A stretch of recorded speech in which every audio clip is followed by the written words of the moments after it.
They poisoned a town's water for decades. They were caught. They paid.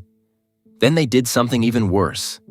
They burned an entire town to the ground and killed 85 people. Welcome back to Arthur Lee's Adventures. I'm Arthur Lee, and today we're conducting a corporate autopsy, examining the rise and fall of Pacific Gas and Electric.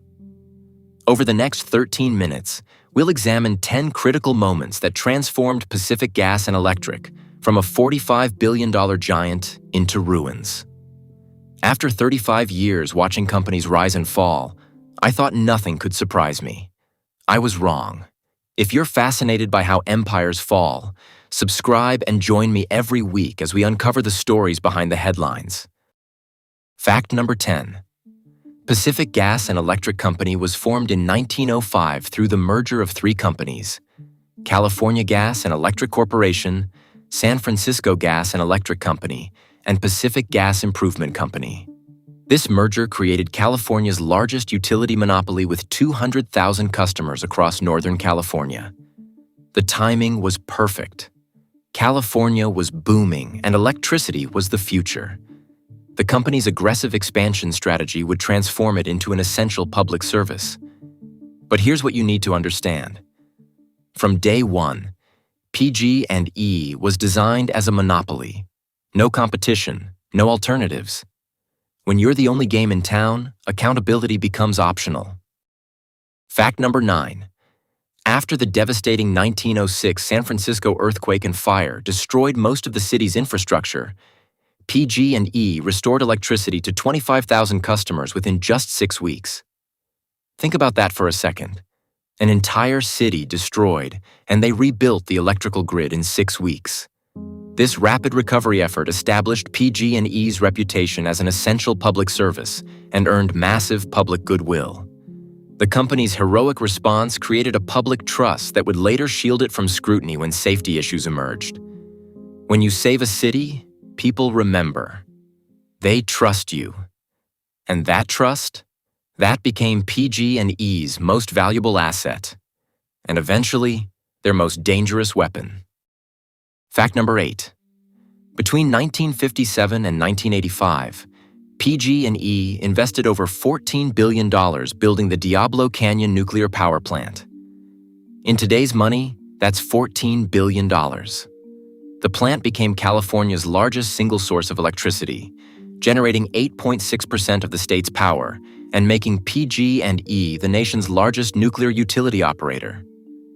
This was supposed to be their triumph: clean, abundant energy for decades. But the massive investment created enormous fixed costs and regulatory complexity. Construction delays and cost overruns became the norm. Here is where it gets interesting. This established a pattern of ambitious projects exceeding budgets and timelines. PG&E learned that when you're too big to fail, somebody else pays for your mistakes.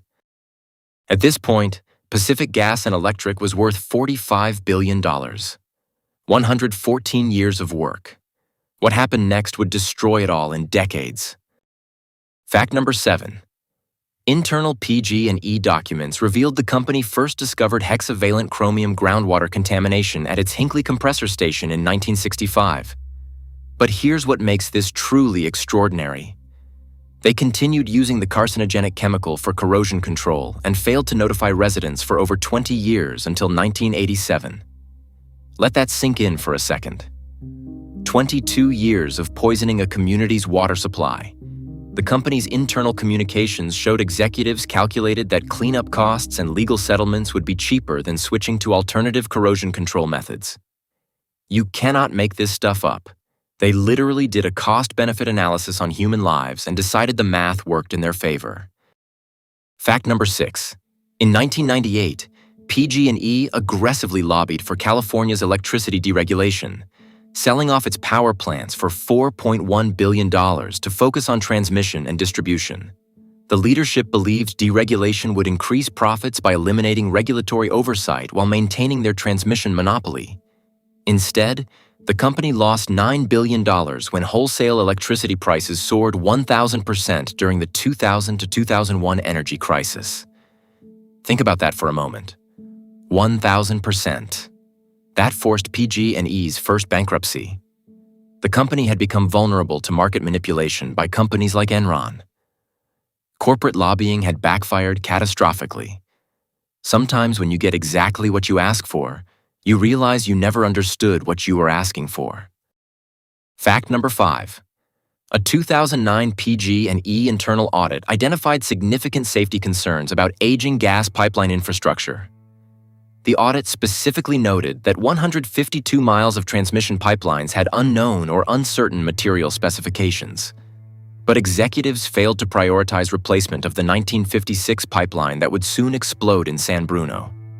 This internal warning came just 1 year before the deadly disaster. The company's focus on profits over infrastructure investment had created a ticking time bomb throughout its system. I wish I were making this up. They had a map of exactly where the problems were. They knew which pipes were dangerous, and they chose to do nothing. We're halfway through this corporate autopsy, and honestly, the patient was already dying. But what comes next is where the real tragedy unfolds. Which of these facts has surprised you most? I'm genuinely curious. Let me know in the comments. Fact number 4. On September 9, 2010, a 30-inch natural gas pipeline installed in 1956 ruptured in San Bruno, California. The explosion created a fireball visible from space that killed 8 people, injured 58 others, and destroyed 38 homes. Federal investigators found PG&E had inadequate records and had installed defective pipe that should never have been used for transmission. The San Bruno disaster marked the beginning of PG&E's safety crisis becoming undeniably public. The explosion exposed decades of deferred maintenance and poor record-keeping. For the first time in company history, PG&E would face criminal charges. And that, right there, is the moment everything changed. Fact number 3. In 2014, federal prosecutors charged PG&E with 12 felony counts, including obstruction of justice and violating pipeline safety laws related to the San Bruno explosion. The company pleaded no contest and paid a $1.6 billion fine, the largest penalty ever imposed on a United States utility company. This marked the first time in PG&E's history that the company faced criminal prosecution. The federal case established a pattern of corporate negligence that would later influence how prosecutors approached future investigations. How does that happen? A company with over a century of public trust becomes a convicted felon. The answer is simple. When you prioritize profits over people long enough, eventually people die. Fact number 2. On November 8, 2018, a nearly 100-year-old PG&E transmission line hook broke near Pulga, California, causing sparks that ignited the campfire. The fire killed 85 people, destroyed 18,804 structures, including the entire town of Paradise, and burned 153,336 acres. It became the deadliest wildfire in California history. The campfire represented the ultimate consequence of PG&E's decades of deferred maintenance and inadequate vegetation management. An entire town wiped off the map because of a broken hook on an old power line. This disaster would finally force the utility into its second bankruptcy and fundamentally change California's approach to wildfire prevention. But here's what makes this story truly extraordinary. The most shocking revelation is still to come. Fact number 1.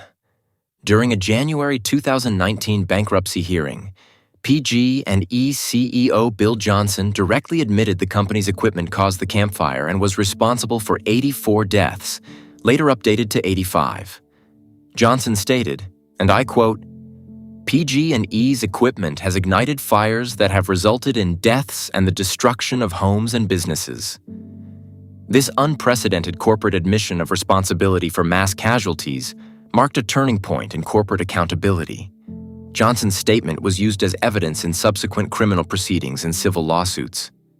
In my 35 years watching markets, I have never seen a Fortune 500 CEO stand up in federal court and admit his company killed 85 people.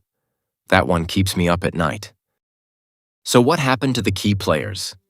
Bill Johnson resigned as CEO in April 2020, receiving a severance package worth millions while the families of 85 victims continued their legal battles. PG&E emerged from bankruptcy in July 2020 with $43.2 billion in debt. The company now operates under intense regulatory oversight and has spent over $20 billion on safety improvements and legal settlements. Thousands of employees lost their jobs. Retirees saw their pensions slashed. And the people of Paradise? Most never returned. The town that once housed 26,000 people now has fewer than 3,000 residents. There are 3 lessons here that apply to every investor, every consumer, and every citizen. First, when a monopoly has no competition, accountability disappears. PG&E operated for decades knowing customers had nowhere else to go. Second, deferred maintenance is deferred disaster. Every company that cuts infrastructure spending to boost quarterly profits is building a time bomb. Third, corporate admissions of responsibility mean nothing without real consequences. PG&E admitted killing 85 people and emerged from bankruptcy bigger than ever. The patterns are clear for those who look. Which moment shocked you the most? Drop it in the comments. If you want to see more corporate autopsies, subscribe and hit the bell. Next time, we're examining another corporate giant that fell even faster. Remember, this video is for educational purposes only. It's not financial advice.